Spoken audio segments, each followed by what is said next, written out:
Welcome to SB News. తూరుబాక గ్రామంలో CPM party రాష్ట్ర కార్యదర్శి వర్గ సభ్యులైన పోతునేని సుదర్శన్ అమరుడు జోగ నరసయ్య గూర్చి ఆయన మాట్లాడుతూ, కరోనా అనే మహమ్మారి అనేక మందిని పొట్టన పెట్టుకుంది.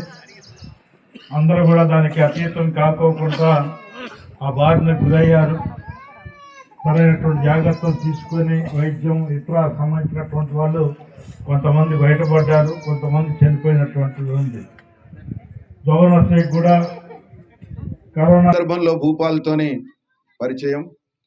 భూపాలు జోగా నరసయ్య ఆశయం కలిగి ఉన్నటువంటి సమాజ మార్పు ఆశయం కలిగి ఉన్నటువంటి జోగా నరసయ్యతోని మాట్లాడటం, జోగా నరసయ్య మీద అప్పటికే కొన్ని కేసులు మావోయిస్ట్ అని ఇతరని రకరకాల కేసులతోని ఇబ్బందులు పడతా ఉన్నటువంటి సందర్భంలో వాటికి సంబంధించి అన్యాయంగా పెట్టబడినటువంటి కేసులని పోలీసు ఉన్నతాధికారుల దృష్టికి తీసుకొని వచ్చి మాట్లాడి వాటిని పరిష్కరించేటటువంటి పని పార్టీ నాయకత్వం అంతా చేశాము.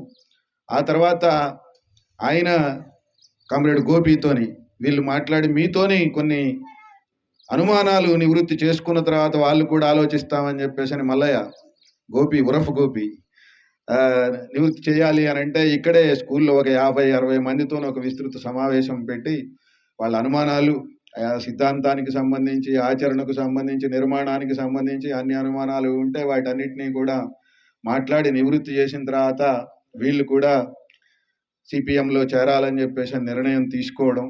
వాస్తవంగా చివరి రోజుల్లో కనకయ్య గారు చెప్పినప్పుడు చెప్పాము, ఆయన వచ్చి ఒక ప్రైవేట్ హాస్పిటల్లో కరోనా సందర్భంలో జాయిన్ అయితే జోగ నరసయ్య ఎప్పుడూ మమ్మల్ని ఊరికే వండిచ్చేవాడు కాదు. ఆ సమస్య అని, ఈ సమస్య అని, హాస్పిటల్ అని నిరంతరం తీసుకొని వచ్చేవాడు. అనేక మందిని తాను తీసుకొని వచ్చి హాస్పిటళ్లలో జాయిన్ చేసి తాను పోయి ఎక్కడో చేరి ఈ ఇబ్బందులు పట్టమేమిటి, ఎందుకు అట్లా ఉండాలి అని చెప్పేసి మాట్లాడి వెంటనే ఏర్పాటు చేపిస్తే ఇక్కడేదో కార్యక్రమం ఉందని ఆ సందర్భంలో ఎవరు అట్లాంటి ధైర్యము చేయరు, ఆలోచన చేయరు.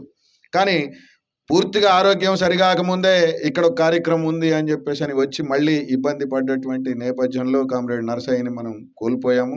ఒక మంచి కమ్యూనిస్టు, నిరంతరం ప్రజల గురించి ఆలోచించేవాడు, పార్టీ గురించి ఆలోచించేవాడు, కార్యకర్తల గురించి ఆలోచించేవాడు.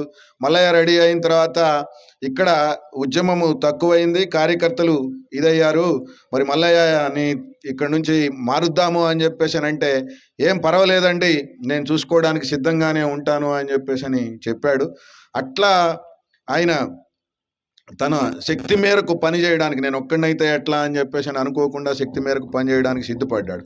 నిరంతరం ఈ మండలంలో ఉన్నటువంటి సమస్యలు, అది మంచినీళ్ళ, రహదారుల, విద్య, వైద్యమ, అట్లాగే పోడు భూముల, వాటికి సంబంధించినటువంటి పట్టాల, పోలీసులు పెడుతున్నటువంటి అక్రమ కేసుల, వీటన్నిటి మీద నిరంతరం పనిచేసినటువంటి కామ్రేడు మల్లయ్య గారు, కామ్రేడ్ జోగా నరసయ్య గారు. అట్లాంటి ఆ కామ్రేడ్ని కోల్పోవడం అనేది తీవ్రమైనటువంటి బాధ కలిగించింది మనుషులు.